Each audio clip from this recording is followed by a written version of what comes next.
Today, we'll be looking at a series of 3 thrusts from Meyer's Sidesword text. Meyer describes this sequence as a set of actions which you can practice to develop quickness. However, when you analyse the sequence, there's a lot more to it than that, and there are certain similarities to the Krieg plays from the earlier Lichtenauer texts.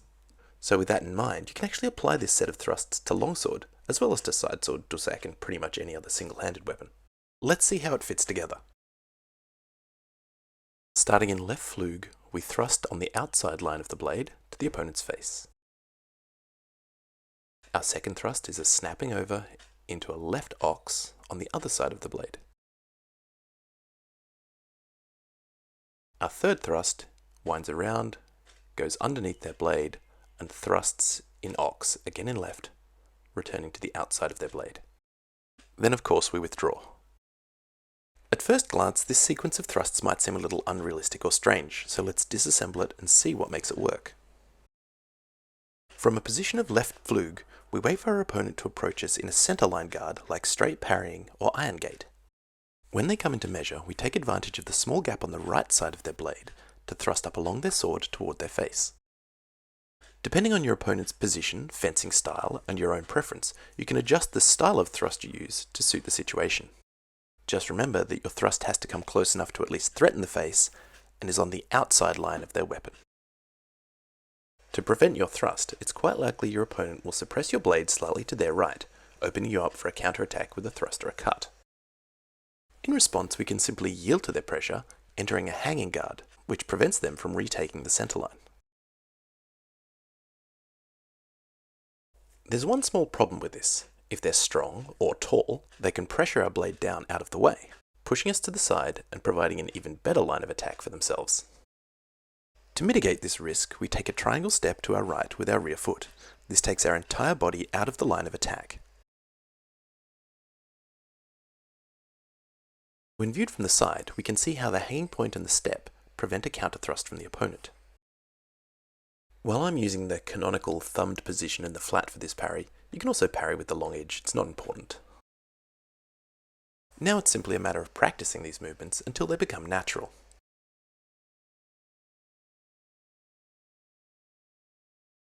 We're now ready for the second thrust. Our first thrust has provoked our opponent to parry, and now we've moved into the hanging parry position.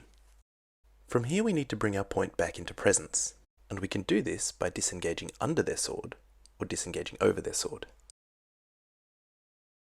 In this case, we're going to disengage over with a circular motion of our sword, allowing it to flow round into an ox thrust.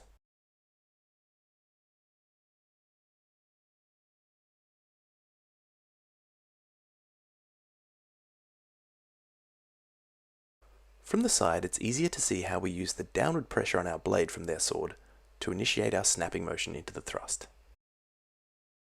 And once again, it's simply a matter of chaining all of these motions together until they become smooth and natural. Of course, this continual repetitive practice is what a lot of people find most difficult about fencing, though it's only through practice that we're going to develop that quickness that Meyer's talking about.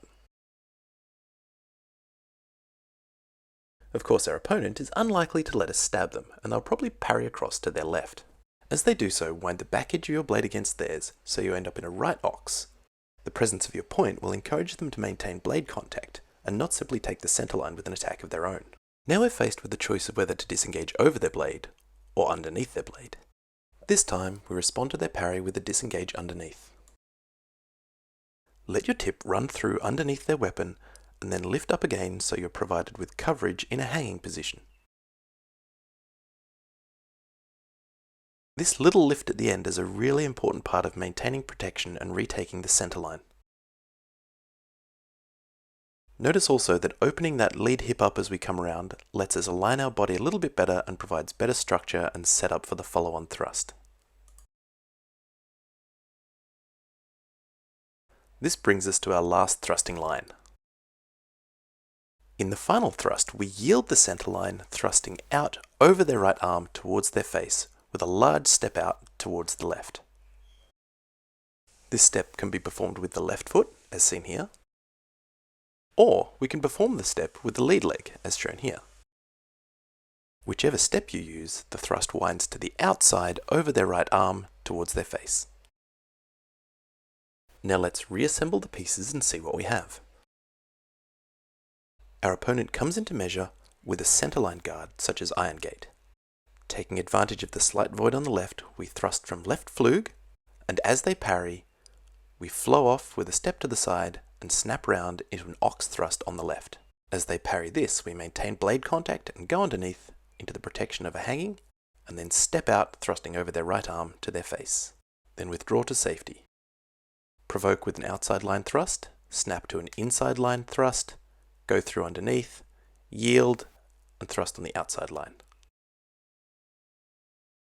We can practice the technique with large flowing motions, but also with much smaller, more compact actions.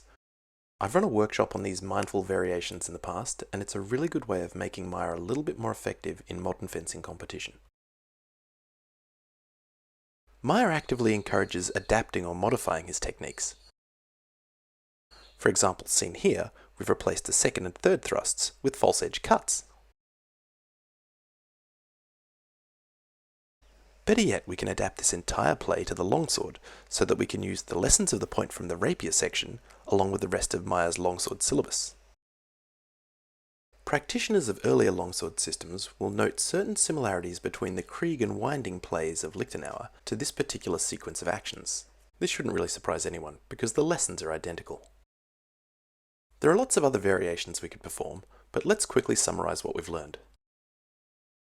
There are many fundamental fencing movements we can learn from this play: thrusting with and without opposition, disengaging over and under, and so on. Furthermore, there are higher level concepts that we learn from this play. Critically, we learn about Fuhlen as we yield and oppose, as well as moving indes in the moment. And of course, we learn to flow fluidly and quickly from one action to another. And that's it. Thanks for watching.